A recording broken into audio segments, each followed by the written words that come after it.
very well-known writer from the Ukraine. I am going to briefly introduce him in Catalan, and then I'll switch into English so that our debate is more fluid. Those of you who need simultaneous translation into Catalan, please get them ready. He was born in 1961 near Leningrad.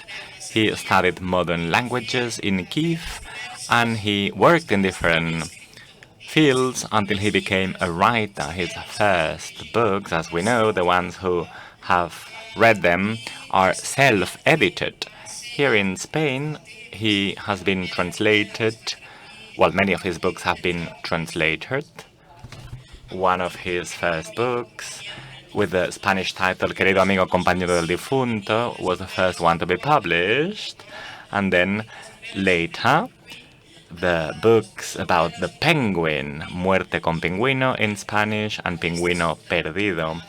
These two books were published in the same year here in Spain, and in 2009 the translation into Basque was also published.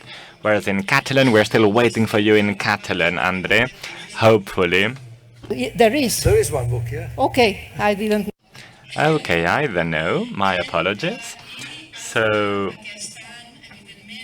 this year in 2022, you can now read his novel Abejas Grises, Grey Bees, edited by Alfaguara, and in Debate, they are now organizing the publishing of Diary of an Invasion, Diario de una Invasión, the war diary. Andrei Kurkov, since the early morning of February the 24th, 2022, has become an ambassador of the Ukraine. He's written and traveled tirelessly since February the 24th, like today with us. This is just for you to tell. Well, let me share a short anecdote with you. Andrei is also the president of the Ukrainian PEN. This is why we got to know each other personally. And in 2015, he was invited to a panel discussion here in the Catalan PEN in the Ateneu in Barcelona. And all around the building, I found very pretty girls who wanted to meet the author and ask him an autograph. And half of the room was also crowded with people that we didn't know, whereas the members of the Catalan PEN didn't know who he was. That was quite incredible, because they hadn't read him. So again, it's a pleasure to have you. Welcome. So I will now start speaking with you in English, okay, if you agree. There are several questions I would like to ask you to explain a little bit about your both books that were just published in Spanish, the Grey Bees and the Diaries of an Invasion, these two. But at the beginning, probably we should start with more general questions. Ukraine is deeply related to Europe, but Europe does not know that. I have that feeling, and that without the war, probably no interest will be in regions so far east of the continent. So, for example, Timothy Snyder, this historian, started to teach a course at Yale University, and it's available on internet, and I believe he has many thousands of listeners to know what Ukraine is. So I learned from him, I didn't know that before, that Kiev and Rus was funded by the Vikings because they were searching the trade roads from north to Byzantium, and they find Dnieper River, and they went down there and they really established this connection. And another thing I know about Ukraine is that it is the place where Galicia is. And here in Spain, we have our Atlantic Galicia. The name is the same, but that was the old Königreich Galician und Lodomerien in the old Austria-Hungary. We read the Good Soldier's Wake or the Radetzky March from Joseph Roth, but probably many of these readers, they don't know how to situate these places on the map. So my first question will be when you go to all these readings and discussion all over Europe, what does your audience actually know about Ukraine?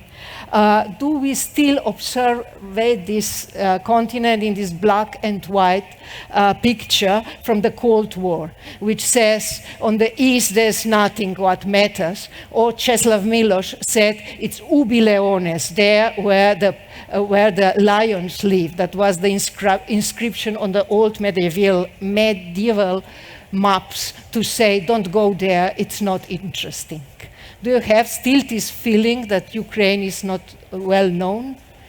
Well, the name of the country is very well known. Good afternoon, first of all, and thank you for coming here. Everybody knows the word Ukraine and the phrase "be brave like Ukraine," okay. But not everybody knows what is Ukraine and when it was born, and actually how different is Ukraine from Russia, for example. Actually, I mean, if we start on a lighter note, you know, there are state borders and there are other borders, different borders. I mean, my favorite border is actually the border between wine region and beer in France. But I mean, this border is very important because it shows the difference in mentalities and taste. So, I mean, Ukraine was always a territory. On the west, there was border between green Polish borscht soup and red Ukrainian borscht. And then on the east, there was border between borscht and cabbage soup, which is called shi. Mm-hmm. So, I mean, gastronomical borders, they are very important. Mm-hmm. And gastronomical Ukrainian tradition is very different from Polish, from Russian, from Belarusian, close to Belarusian, because of joint Lithuanian kingdom, mm-hmm. To which actually Ukrainian territories and Belarusian territories belong. But I mean, Ukraine, yes, it was not founded by Vikings. No, but they were there, and the first noble family, Rurikovici, in Kiev, I mean, they were of Swedish origin, and Swedes know about this. Yeah, but generally, I mean, we know very little about Ukraine because Ukraine was always presented in the context either of Russian Empire or of the Soviet Union. Before 1654, Ukraine was not part of Russian Empire. Mm-hmm. Actually, it was for more than 100 years independent territory between Poland, Russian Empire, and Turkey. And at that time, Crimea was independent. It was Crimean Tatar Khaganate, a separate mm-hmm. state, which later became protected territory of Turkish Ottoman Empire. So at that time, actually, the history of Ukraine was developed in a completely different way than the Russian history, because Russian monarchy is the only system that Russia knew from 11th, 12th century. Russians had only royal family and they loved their Tsar. And when they didn't like the Tsar, they would kill this one and love the next one. Ukrainians never had a royal family. They were choosing their leaders, which were called hetmans. And actually, we just had a small discussion. I don't see with whom. Yes. Because, I mean, some people think that hetman is just Ukrainian word for Tsar.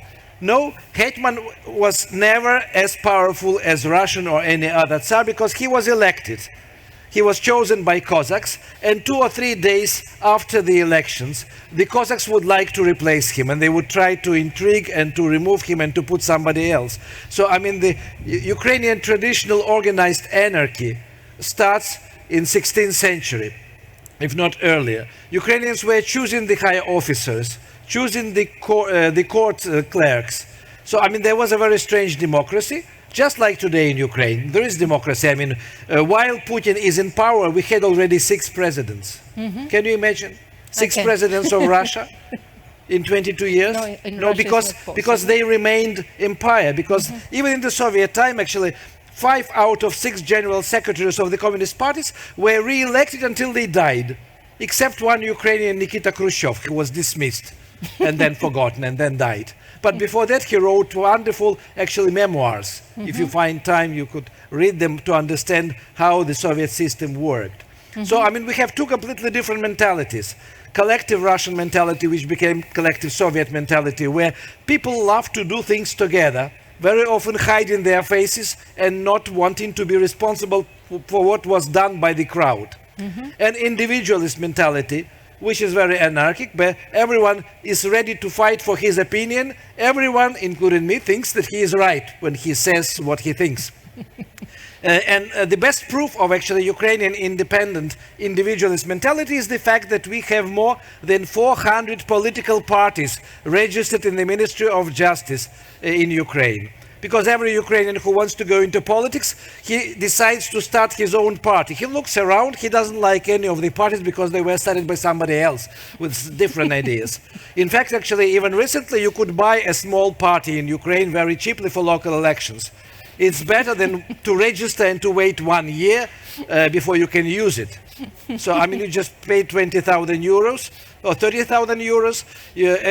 I mean, the names of the parties, you understand that actually if you have 400 parties, you cannot call them liberal, democratic or something else. You have to be creative. And Ukrainians are very creative. And actually, I mean, this difference is not known to Europeans. I mean, in Europe, people don't know that Ukraine has classical Ukrainian literature. Everything which comes from the East is Russian classical literature. It's Dostoevsky, Tolstoy, Chekhov. Yeah. Gogol was Ukrainian, but of course, I mean, he loved empire. He did a good job. I mean, actually, he enriched Russian language with hundreds of Ukrainian words and phrases, and he created fashion for everything Ukrainian in St. Petersburg. As the result, Russian aristocracy wanted to have Ukrainian servants. Because, I mean, they were treating Ukrainians like fluffy pets. They are nice, they are funny. It's true, actually, Ukrainians are funny and they have a better sense of humor. And actually, in Russian classical literature, you will not find humor, neither in Dostoevsky's works nor in Tolstoy. In Gogol's novels, you will find it, but in other Ukrainian language classical works, you will find a lot of humor. So actually, the border between Russia and Ukraine is also a border between two different types of humor: presence of humor and absence of humor. Very good. Actually, with a group of people, you just talk with them, and Catalan Pen, we organized a talk years ago. I have to interrupt you because actually, but I should say that the best, there were later in the 1920s and 30s excellent humoristic Soviet writers who wrote in Russian, who were Russian, who usually ended up very badly. And my favorite was Daniil Harms, who is the father of Russian absurdity literature and father of black humor, because I love black humor. So, I mean, somebody who comes from the Soviet Union cannot avoid loving black humor. Of course. So we organized a talk about Ukrainian literature, which was called "Shevchenko is not a football player." Well, one of them is not. It's a classical poet of Ukrainian literature, and we all agreed that we need to reproduce in the title also this sense of humor, which is obviously very characteristical for your literature. I would start another question here with a quotation from Italian historian Carlo Ginzburg. Not very well-known book of his, Wooden Eyes, from 2001, says like this, especially for the day as today, it's important, you will understand.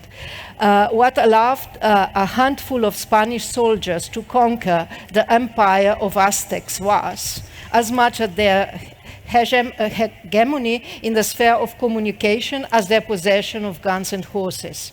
One is tempted to read the first great modern novel, Don Quixote, written by a Spaniard, as an ironical allegory dealing with a decisive aspect of European expansion, the contest between diverse cultures for the power to determine reality.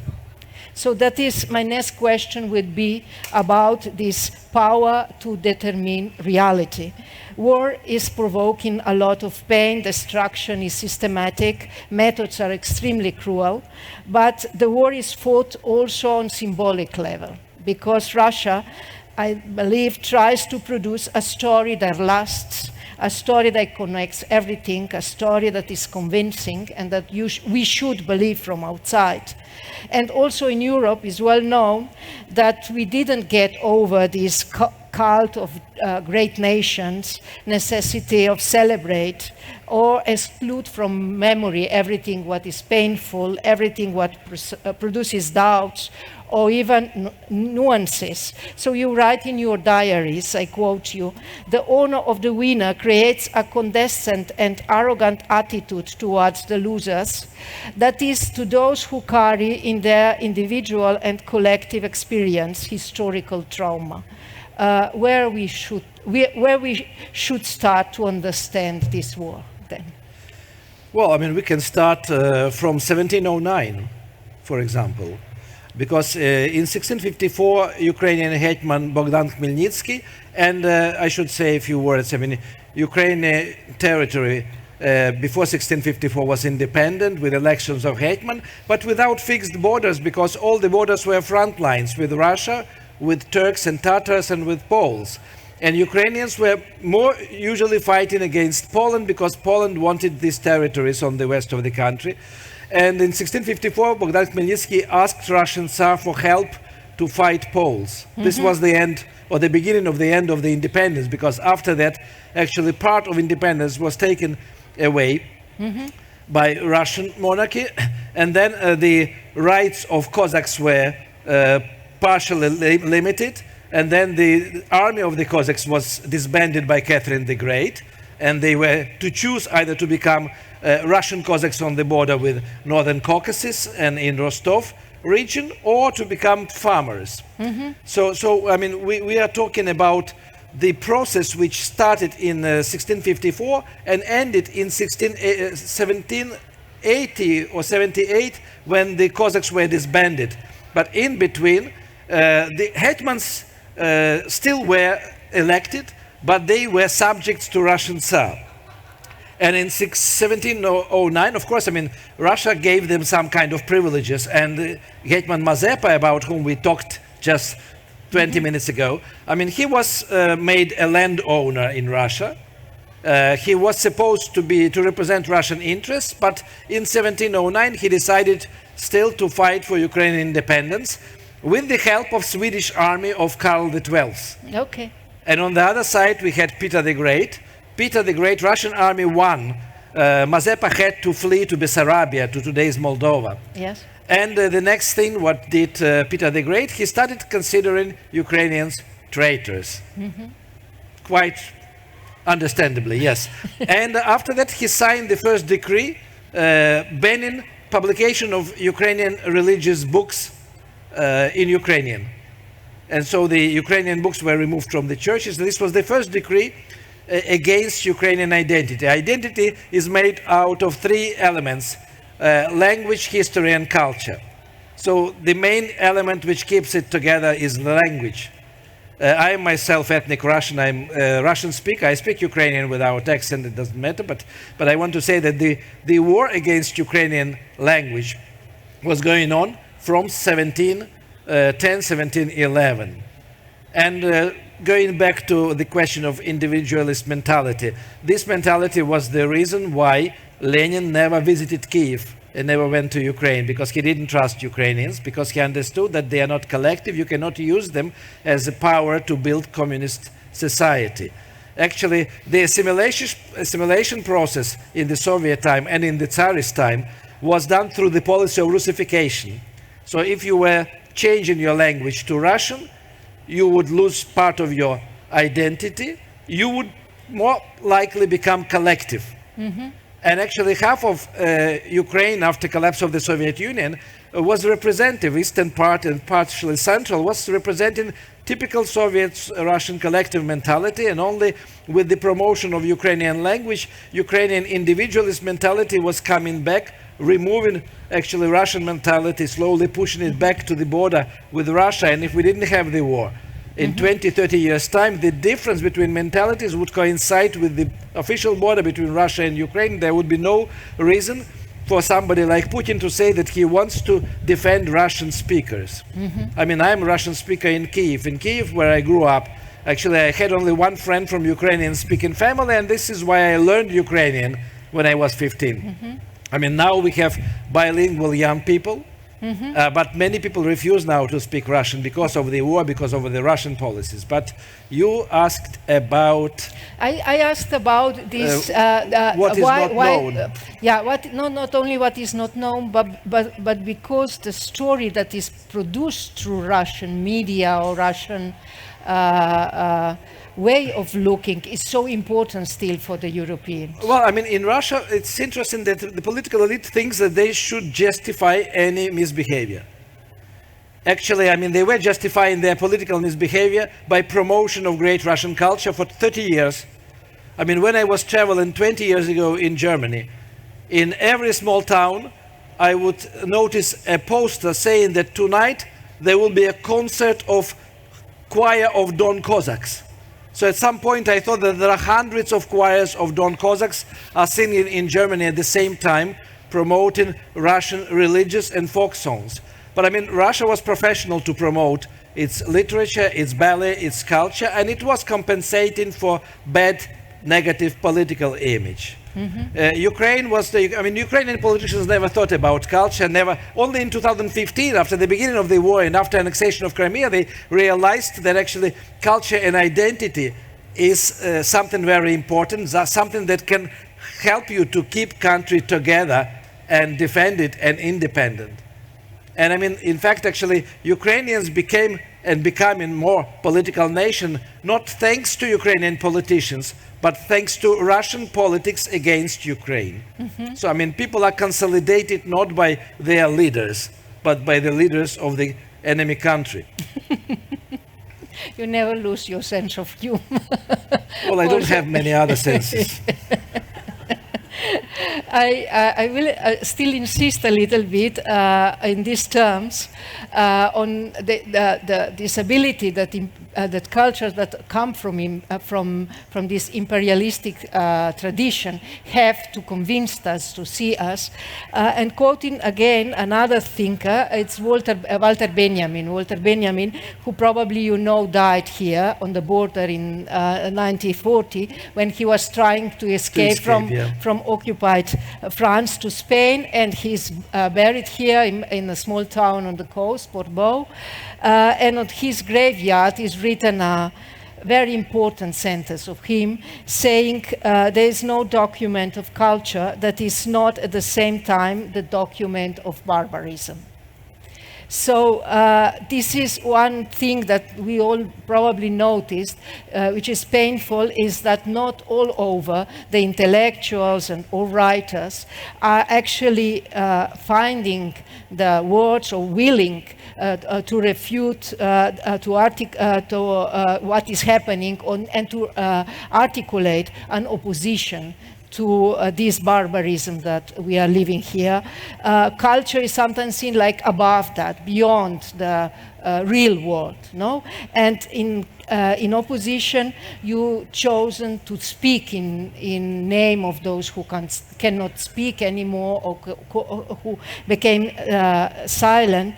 So how do you deal with this urgency to produce testimony, to confront the situations, to analyze it all in time, in real time, when it's still happening? Well, I think actually if you find yourself in extreme circumstances, you are thinking what you can do. I mean, when you have an explosion 20 meters from you, you have a choice to run away or to run towards the explosion to see if you can help the wounded ones. So, I mean, I don't judge neither. I mean, it happens naturally. This is your personality. So, I mean, when you escape, you can still help somebody who also escaped. But generally, I mean, on the morning of 24th of February, me and my wife were woken up in Kiev by explosions. And I mean, I didn't run anywhere. I mean, I just rushed to the window at 5 o'clock in the morning, and I was for 1 hour paralyzed, looking down at the street, and the street was empty. There was no movement at all. And in 40 minutes, there was a lady from the house next door walking her dogs. And at 6 o'clock, we had 2 more explosions. And we had a guest staying with us, a British writer, Lily Hyde. And we went out to check the next bomb shelters. And it's interesting because the arrows showing the direction to the bomb shelters were painted in 2014.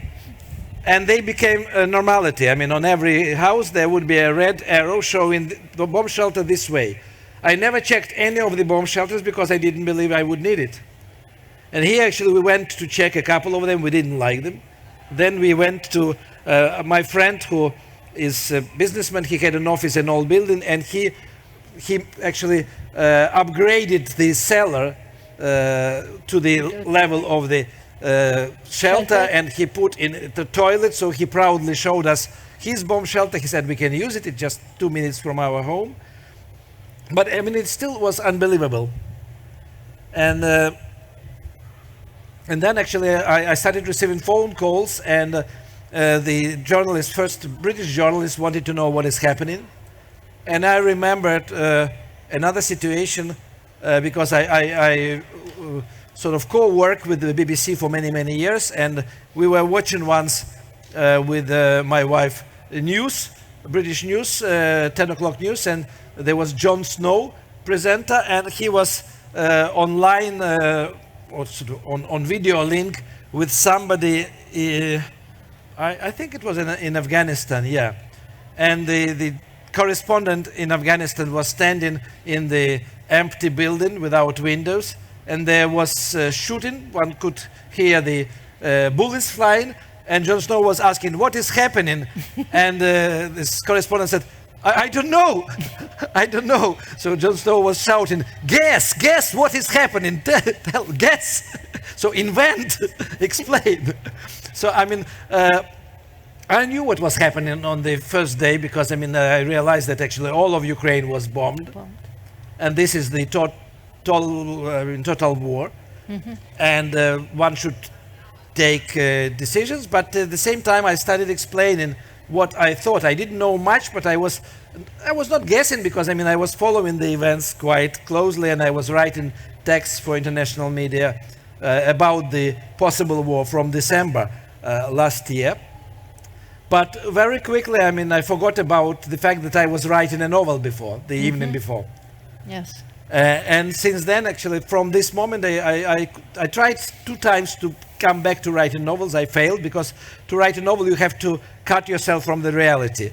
I mean, I wake up still at 3 o'clock, at 4 o'clock to check the news, and then try to fall asleep and then wake up again. And I think every Ukrainian is doing this. It is, yeah. So, I mean, it's not the worst trauma yet, because I think there are more problems to come and already exist. But anyway, I started writing articles and essays and explaining things, and actually, in the beginning of March, I left the country first time. Actually, we drove to our village with my wife. Our children were in Lviv, in Western Ukraine. Then I was driving for 22 hours, mostly standing in the traffic jam, because I mean, traffic jams were like 40-70 kilometers long. And actually the whole country, the cars with number plates of all regions were moving to the west, and there are not so many roads. I mean, one main road to the west and several like small roads. All the roads were blocked. I mean, it took me more than 28 hours to cover 400 kilometers. We found our children, their friends. They were for long weekend in there. And then we started driving to the border with Slovakia, to Transcarpathian region. And we got stuck in the middle of the night in Carpathian Mountains. And it was -5 or -7. And there was already no petrol on the petrol stations on the road. So you have a choice. You are standing in the traffic jam.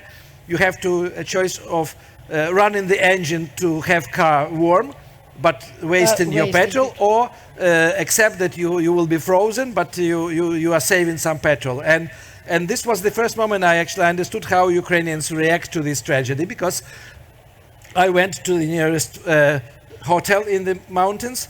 It was full, but the owner told me that there is a young man who bought old Soviet tourist hotel, which is like half ruined, half refurbished, and he gave me his telephone. And this man actually came by car from the village 20 kilometers away, and he took us to this place.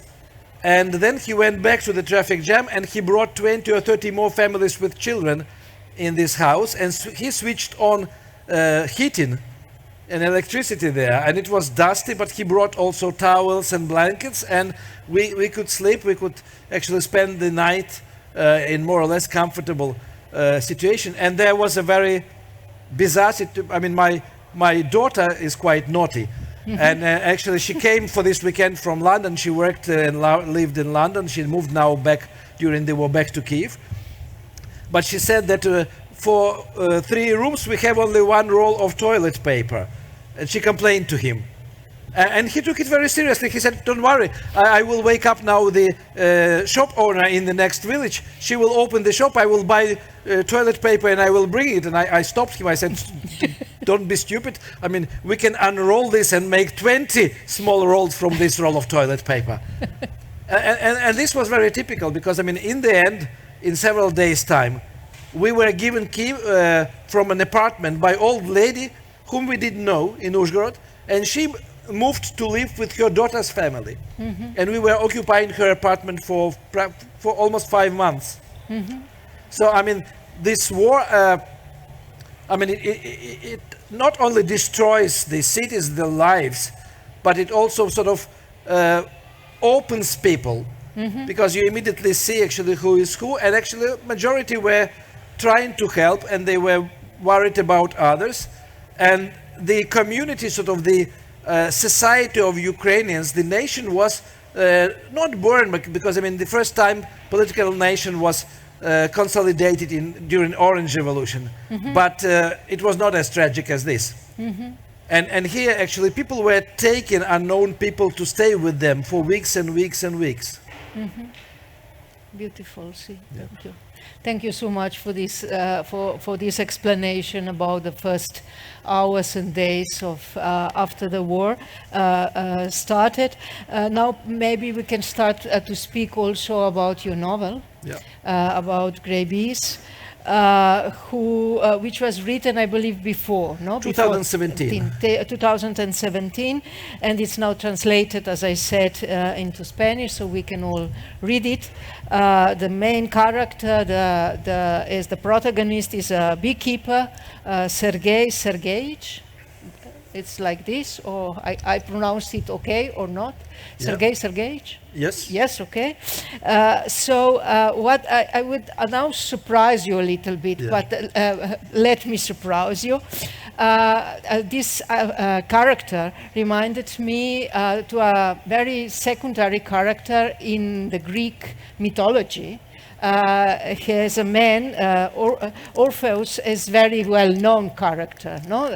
Orpheus, but there is another person who is a beekeeper, Aristeus, who is actually responsible for the death of the beloved of Orpheus from Eurydice, because Aristeus was in love with her. He started to follow her. She started to run, didn't pay enough attention, and there was a snake. She was bitten, and then she died.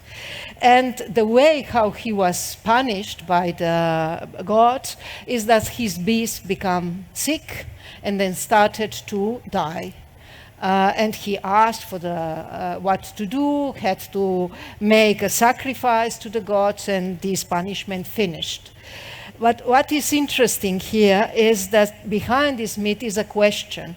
What is necessary for society so that society can flourish, that a life can grow? And bees are really very central to our type of societies, to agricultural society, because if there are no bees, everything will disappear. They are so central.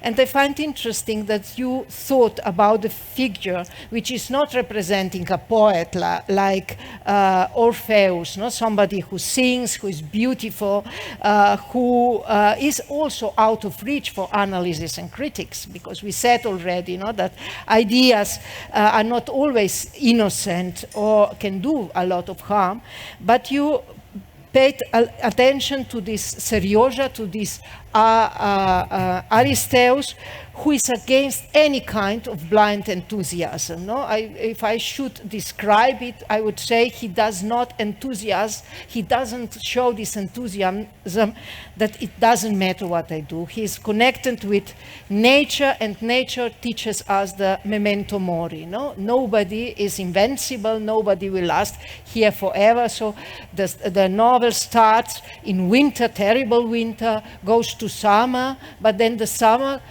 is becoming winter again. So there is no happy ending here.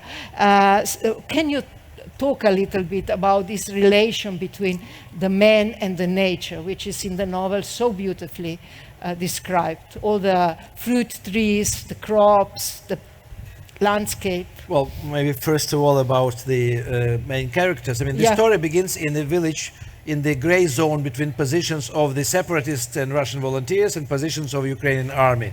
Actually, what happened in 2017, I had a conversation with a young man, businessman from Donetsk, actually, who lost his shop in Donetsk, but he opened a cafe in Kiev. And he told me that every month he drives his car almost to the front line, he said, to a village where only 7 families remained, everybody else escaped. And in this village there is no electricity, no gas, no services, no infrastructure, no police, no medical help. And he brings them medicaments, pills and whatever they ask for, and they give him as thank you vegetables and pickles, because I mean they're still trying to survive as previously growing potatoes and tomatoes. And I realized actually after this conversation that he was talking about the gray zone, about no one's land. If there is no authority, if there is no water, nobody is responsible for upkeep of the society, of the community. It means that this is no man's land. Yeah. And I checked the war map, and I realized that the length of this gray zone at that time and until 24th of February, it was the same as the length of front line, 430 kilometers. And in this gray zone, which was sometimes 300 meters wide, sometimes several kilometers wide, there were dozens of villages and part of a town called Avdiivka, which is still under Ukrainian control and which was bombed today, and 7 people were killed on the market. I understood that actually there was probably about 1,000 or more people stubbornly living there, remaining in the places with no electricity, the places over which actually Ukrainians and separatists were shooting at each other. And I was thinking actually why people wouldn't go, because I realized actually they had to choose between 2 different fears. Fear to be killed at home, and fear to go somewhere as a refugee without knowing whether they will be helped or not, without knowing where they will end up. And so, I mean, these people, they wanted, if they had to die at home. And actually my home, my fortress, I mean, this subconsciously it's very important in Donbass, because Donbass is the region with probably highest percent of people with collective mentality at that time. It was industrial region with miners, with steel workers, with very strict hierarchy, like in prison or in the army.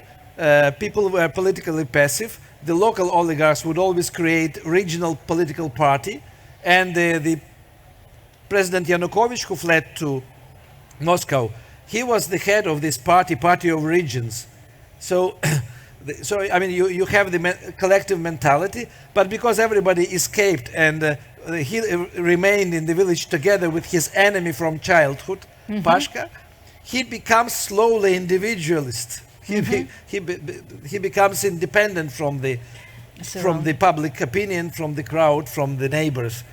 And of course, I mean, he is a beekeeper, because I mean, he was abandoned by his wife and daughter, who went back to Vinnytsia to live, yes, and he stayed with 6 beehives. So the bees became his family. And in the beginning of the war, he doesn't understand why is in this war and what is this war about. So he defends his bees, but slowly he starts actually thinking that he should do something else.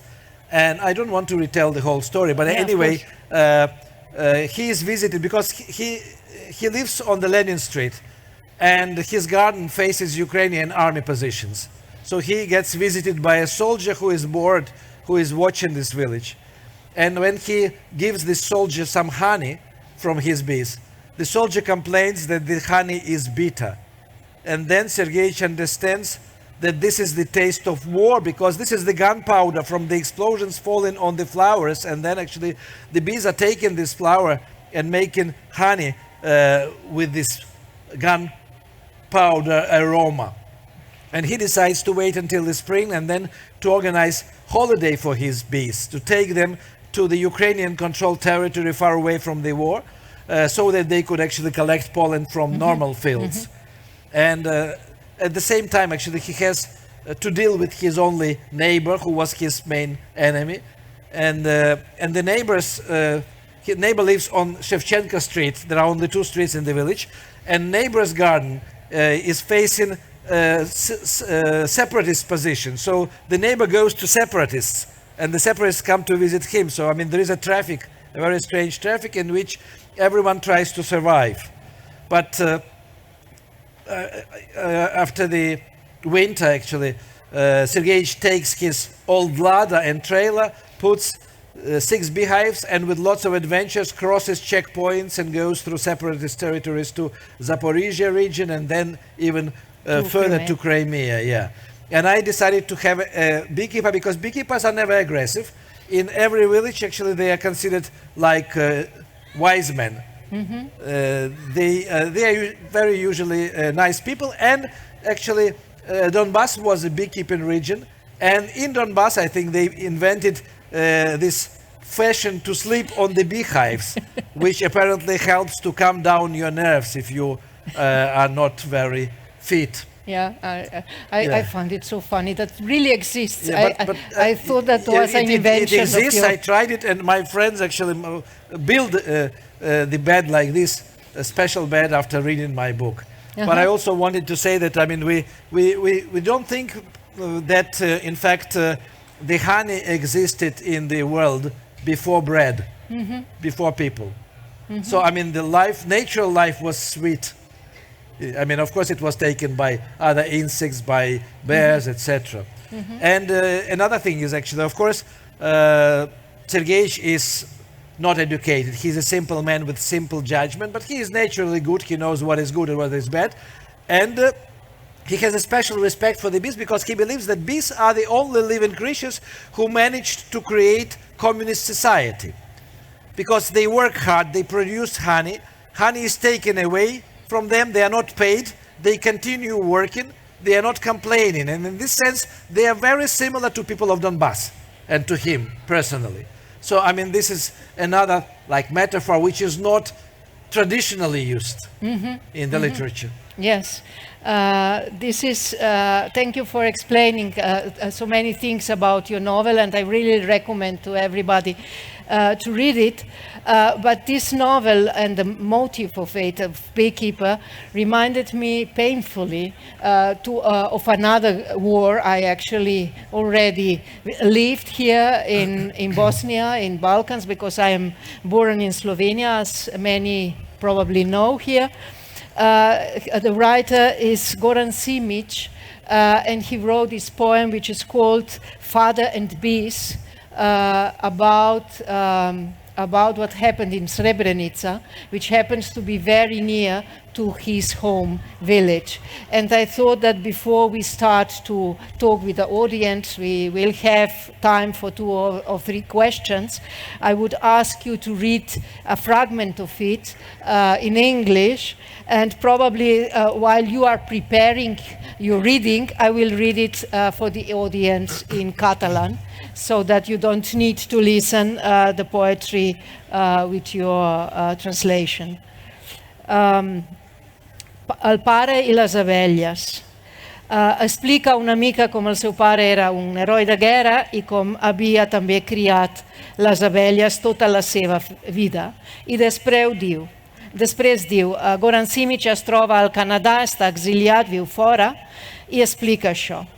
Llegeixo el poema. M'ha enviat un pot de mel, que encara no he obert. Vaig sentir dir que a uns 10 quilòmetres de la nostra antiga casa van ser mortes i enterades 8.000 persones. La fortor dels cossos en descomposició, sepultats al mig del camp de futbol, diuen que ofega els perfums de tilers en flor. Diuen que a la nit la gent no dorm per les explosions dels estómacs buits dels morts que rebenten a causa de la calor d'estiu. El meu pare no en sap res d'això. Ell només està per les abelles. Remeno les enciclopèdies i busco informació sobre a quina distància poden volar les abelles i també si eviten les olors fortes. Llavors ploro i sóc incapaç d'explicar als meus fills per què els he prohibit obrir el pot de mel que m'ha enviat el meu pare. Era un guerrer i un apicultor, però mai ha après res ni sobre la guerra ni sobre les abelles. Thank you. It's from here, yeah, he sent me. He sent me a jar of honey. I haven't opened it yet. I've heard that some 10 kilometers from the old family house, 4,000 people were killed and buried. I've heard that the stench of rotten corpses buried at the soccer field overpowers the smell of linden. They say that nobody can sleep at night from the detonations of the empty stomachs of the dead that explode in the summer heat. My father doesn't know that. He only raises bees and sends jars of honey. I skim through the encyclopedias to find out how far bees can fly and do they run away from stench. Then I start crying, and I can't explain to my children why I forbid them to open the jar of honey that my father sent them, the warrior and beekeeper who has never learned anything about the war or about the bees. Thank you so much. Thank you so much. So if you agree now, I would leave the floor also to audience. We don't have much time, like 10, 15 minutes maximum. So please, if you have any questions, any comments, just raise your hand, and here you will be given the microphone. Here is one. We will hear 3 questions, and then Andrei will hear. Maybe one. I will answer every question because okay. Yes, it will be easier. Okay, so go ahead. Okay. Hello. After describing your first days after full-scale invasion, you said that what happened with you, that it wasn't the worst and that the worst is going to happen. What did you mean by the worst? What? No, what I mean, the effect of the war on the society, because I mean there are different traumas every after war. Not only the veterans of the war coming back home and cannot adapt, but there is hate that remains. And the hate that will remain against everything Russian will affect partially also Ukrainians who speak Russian, for example. So, I mean, how to cut this period short? Because, I mean, what I remember after the Second World War, when I was 11 in 1972, in the school I was given a choice of 2 languages to learn, German or English. And I said immediately, I will never learn German because they killed my grandfather. And actually, I mean, even in 1980s, the cult of victory in the Soviet Union was at the same time cult of hate against the enemy. And the enemy had to be appointed. So, I mean, the Americans were enemies, NATO countries were enemies, etc. The same thing is happening now in Russia. And I don't want the sort of mirror image of this situation to be a legacy of this war in Ukraine. Ukraine was a very tolerant country before the war. When people in Transcarpathia, for example, they spoke 7 languages on the streets, and they still speak. And so, I mean, of course, I want this war to be ended as quick as possible, but I also am thinking how to deal with the consequences of the war. This can be sometimes more dangerous than the war itself because they will influence the next generations of Ukrainians.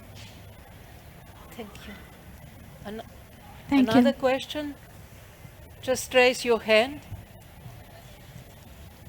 Here, behind.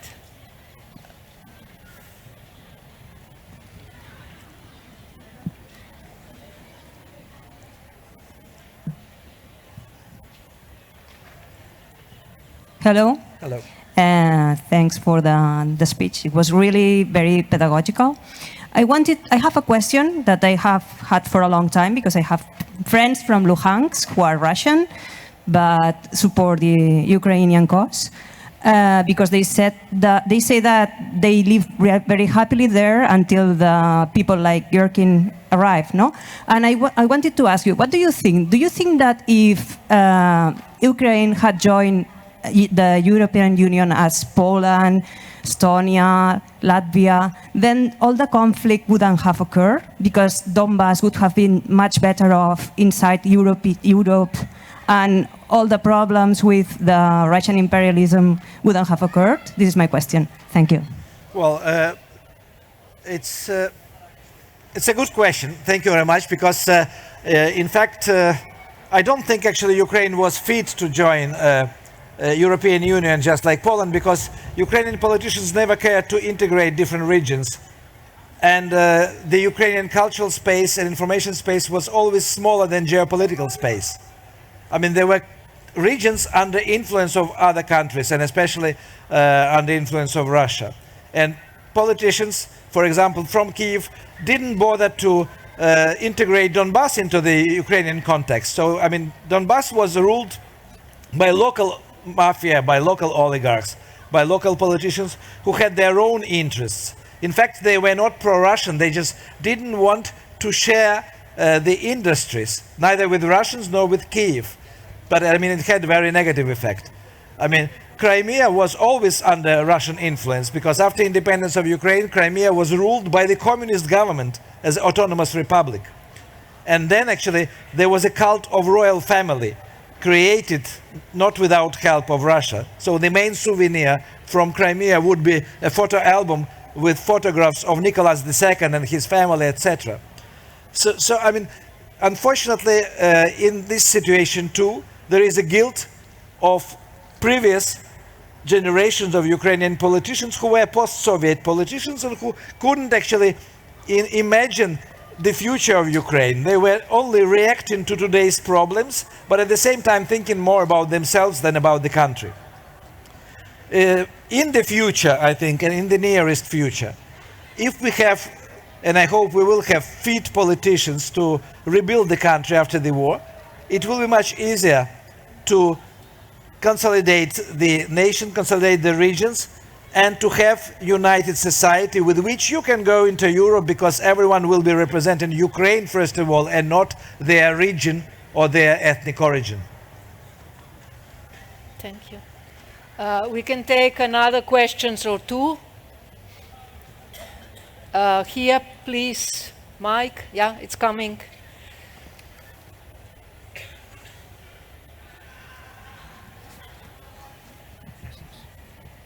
Since the beginning of the war, we've read that leaving Donbass apart, but cities and regions like Kharkiv, Zaporizhia, Dnipro didn't used to have the strongest Ukrainian identity, let's say. They were maybe not exactly, people who live there were not exactly maybe pro-Russian, but they didn't have a bad opinion about Russia. I would like to know how this has changed since the beginning of the war, how it used to be, how it is now, and how is it gonna be for people who live in these cities and these regions? Well, in the places like Kharkiv, for example, before the war, regional patriotism was sometimes stronger than national patriotism. But in the mind of Kharkiv people, the country where they lived was always Ukraine. And actually this is why Putin and the Russian army took such a revenge on Kharkiv, because they were relying on Russian speakers, thinking that Russian speakers will be happy to join Russian Federation and will betray Ukraine and will help to occupy the rest of the Ukraine. It didn't happen. In fact, actually, it means that actually even subconsciously people were considering themselves Ukrainians. In fact, actually, if they speak Russian, it doesn't mean that they don't have Ukrainian identity. Ukraine is a multicultural country with Crimean Tatars, 300,000 Crimean Tatars, 300,000 Hungarians, lots of Poles, Greeks, Bulgarians, etc. So, I mean, you can have mixed identity. You can be culturally, ethnically Bulgarian, Russian, or Polish, but at the same time, you would behave in a Ukrainian way. You would not be a collective person who is hiding. I mean, the behavior of Kharkiv people even today shows that they are individualists. I mean, Kharkiv is bombed and shelled already for months and months, and people who left Kharkiv in the beginning of the war, they are coming back to Kharkiv in spite of this. So, I mean, they are showing their local patriotism, but they are also showing their Ukrainian patriotism. So, for me, there is no contradiction between actually Ukrainian sort of traditional identity, language, culture, and history, and mixed identity of Ukrainians. Thank you so much, Andrei. Maybe we can take another question and finish here. Yeah. If there is another behind, in the back. Oh, there are two questions. Yeah, we can take two. Let's take two, 1 and 2. You and behind in the last row.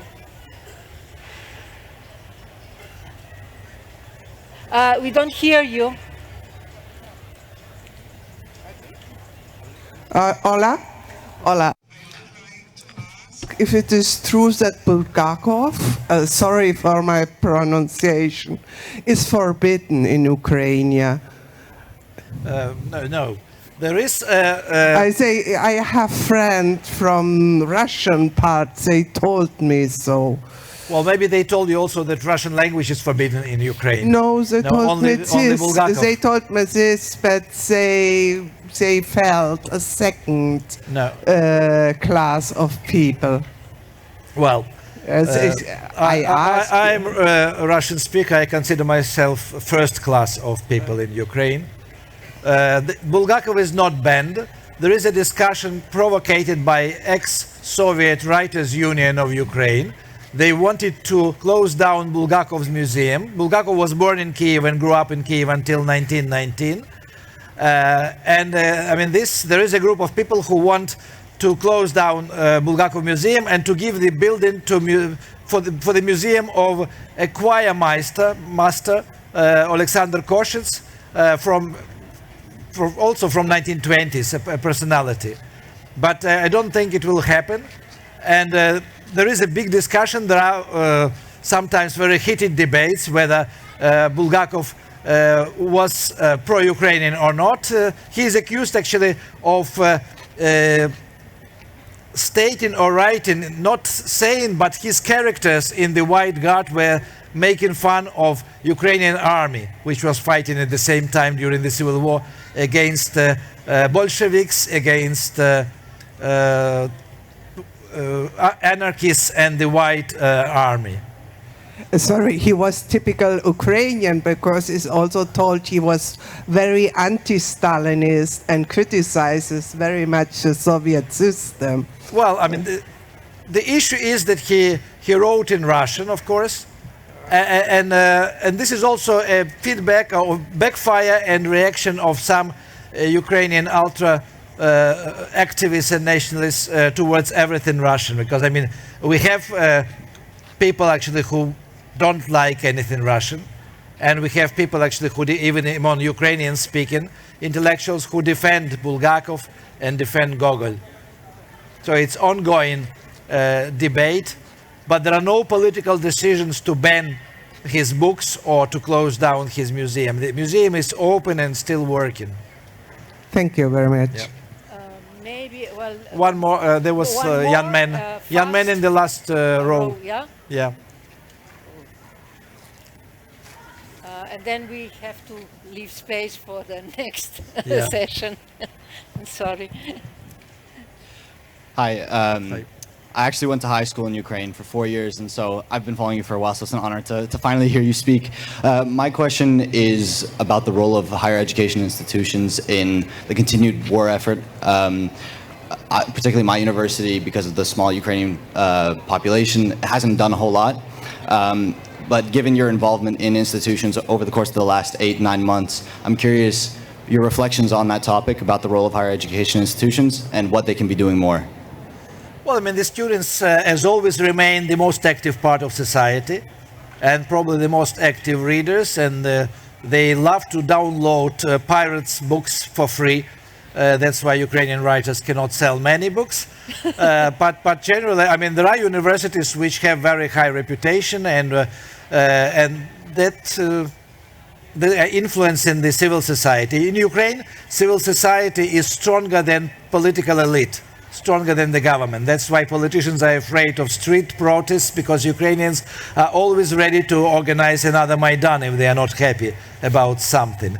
And actually, this is also the result of higher education in Ukraine, where students are taught to be independent and to question everything they are told. I mean, the best probably university in Ukraine is in Lviv, Ukrainian Catholic University, which is also the most active politically university. Thank you so much. Thank you, everybody, to Thank being you very much here. for questions and for your attention.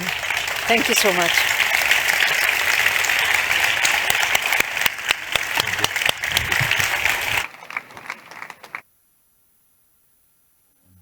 It's